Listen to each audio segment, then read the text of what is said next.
Hey guys, so today is Tuesday, November 8th, election day, and I decided to do a tarot reading, as I always do on an election day.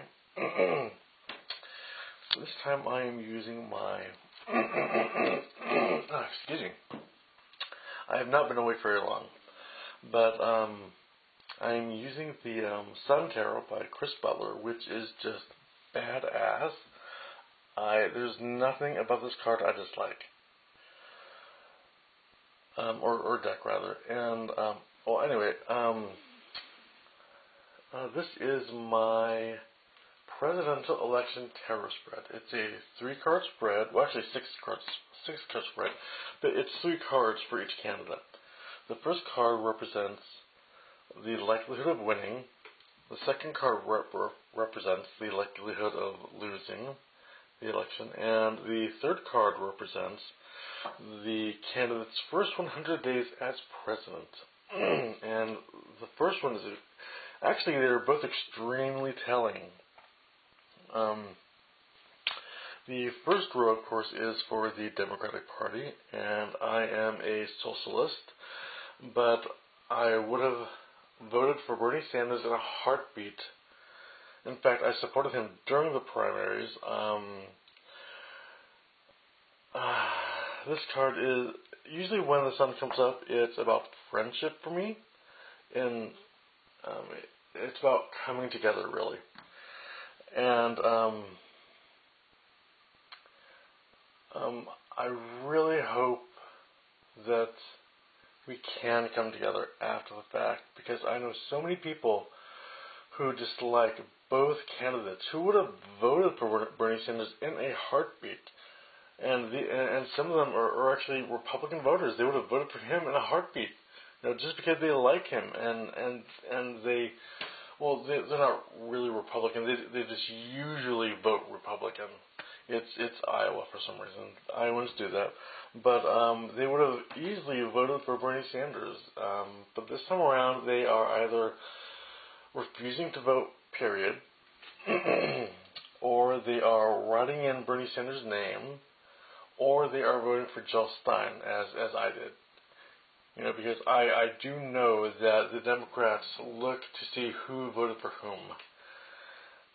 And I'm trying to send them a message, because they keep drifting further and further to the right with each passing president. And Hillary Clinton is, you're going to hate me for saying this, but Hillary Clinton is a Republican shill. She just is. She is one of the most conservative Democrats we have ever had. She advocates for Republican values, for Republican policies, yet she calls herself a liberal, and on social issues she is liberal, but social issues alone do not a liberal make. You need to walk your talk. You need to have liberal social policies. You need to have political policies that will not stagnate the country, that won't hinder our growth and progression. You need policies that will push us forward, and she really doesn't have them. In fact, Bernie Sanders had to drag her to the left, kicking and screaming.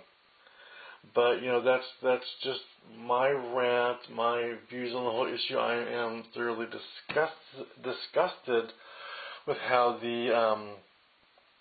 the Democratic Party literally sabotaged his primary, and that to me is unforgivable. And if that weren't bad enough, Hillary Clinton actually promoted the woman at the head of the DNC responsible for sabotaging Bernie. So that was just the worst mistake she could have made. But so many people this year seem to be voting not out of their ideals, their courage and their convictions, but out of fear. And on the one hand, I respect it,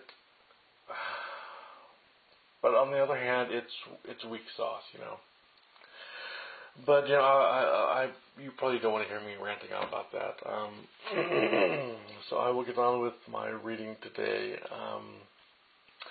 So as I've said, the Sun card is usually about friendship in my experience. It's and I really do hope that we can come together after the fact, regardless of who is president.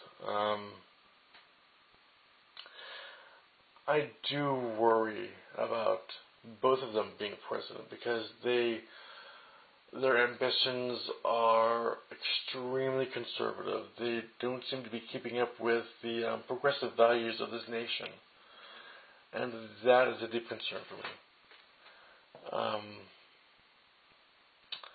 But people keep saying that we have to hold her feet to the fire after she's in office, and I really believe that's misguided. You hold her feet to the fire now because, even Starhog believes that, you hold her feet to the fire after she's in office. But after she's in office, what leverage do you have?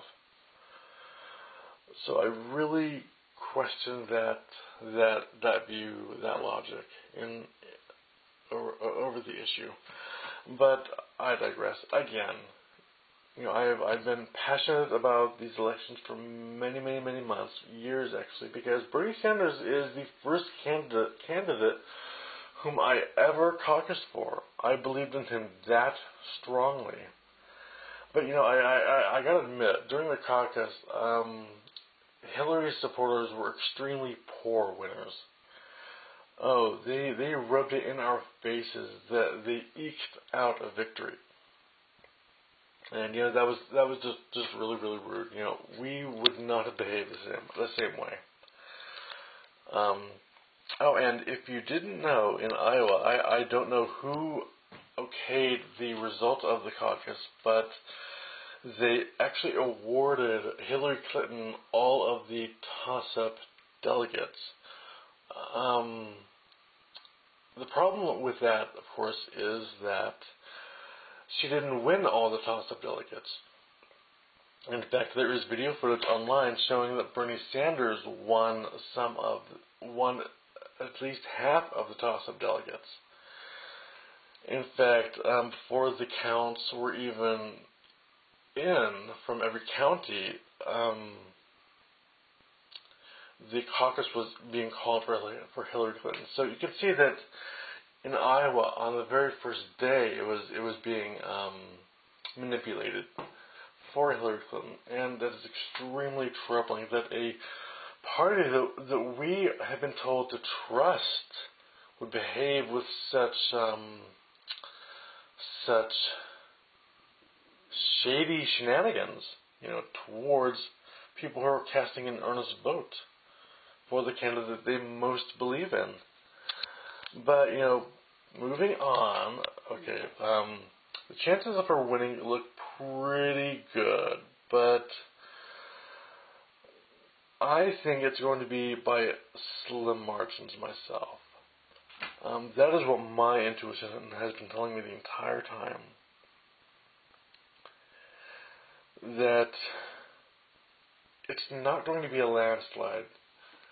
Of course, because she is courting Republican votes, and that also tells you that her policies will be very conservative to appease them. So whether or not a candidate after her will be more progressive or more conservative remains to be seen.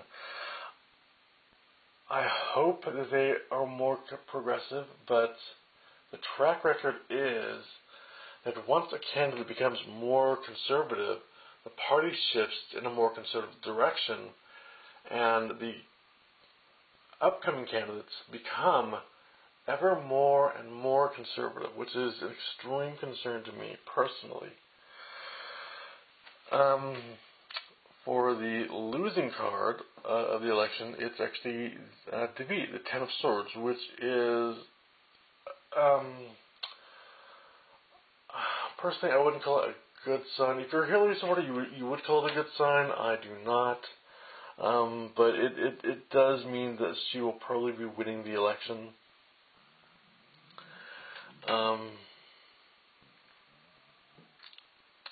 her first 100 days as president seemed to be about nostalgia. Definitely about rekindling views from the past, and that could be good or bad.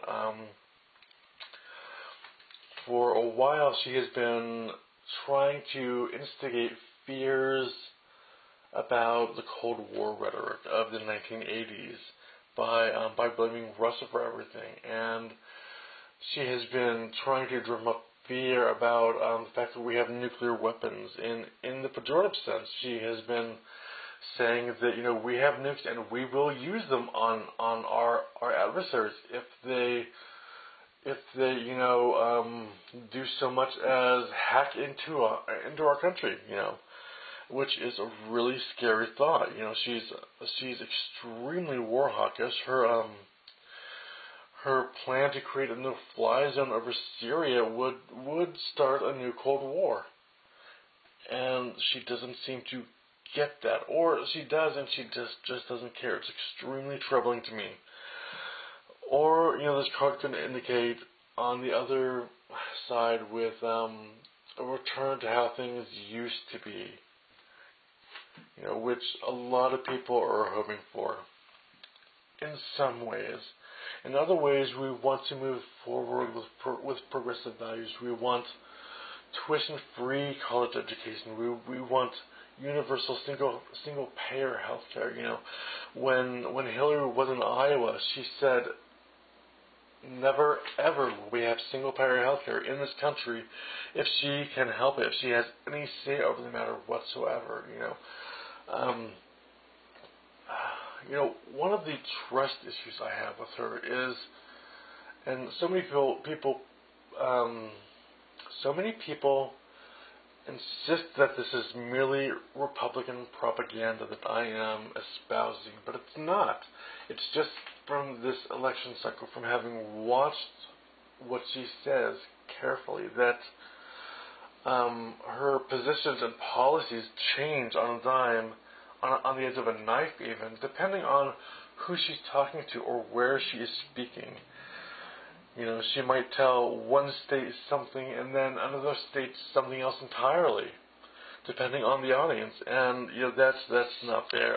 It makes me question whether or not she means anything at all. But on to Trump. This card is really interesting. At first, I was surprised to get it.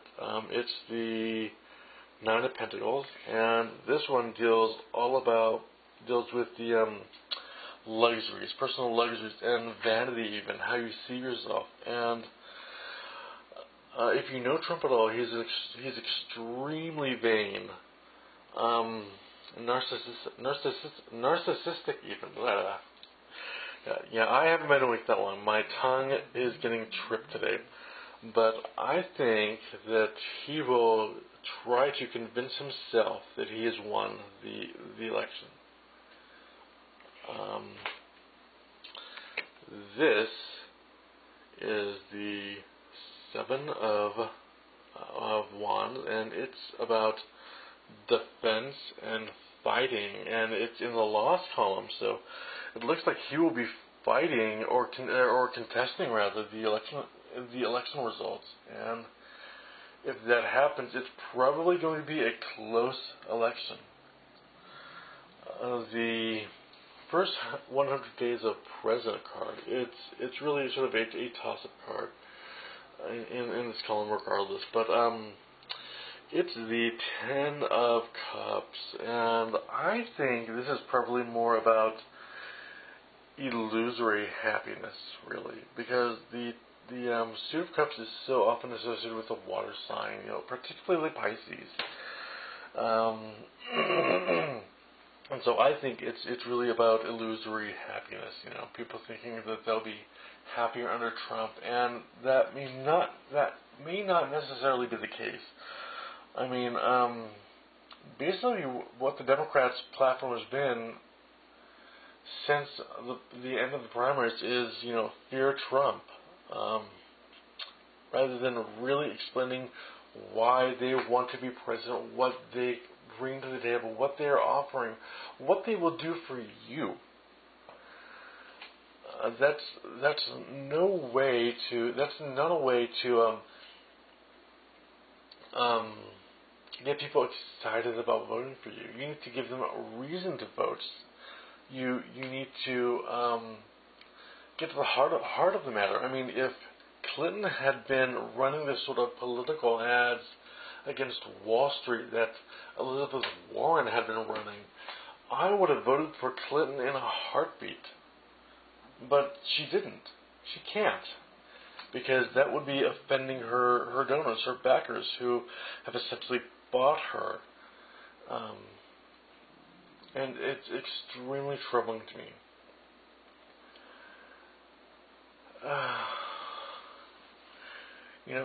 She has made so many mistakes. It seems, it's from what I have heard, it seems to be that the people in her campaign have been telling her not to do certain things, and she doesn't listen to them.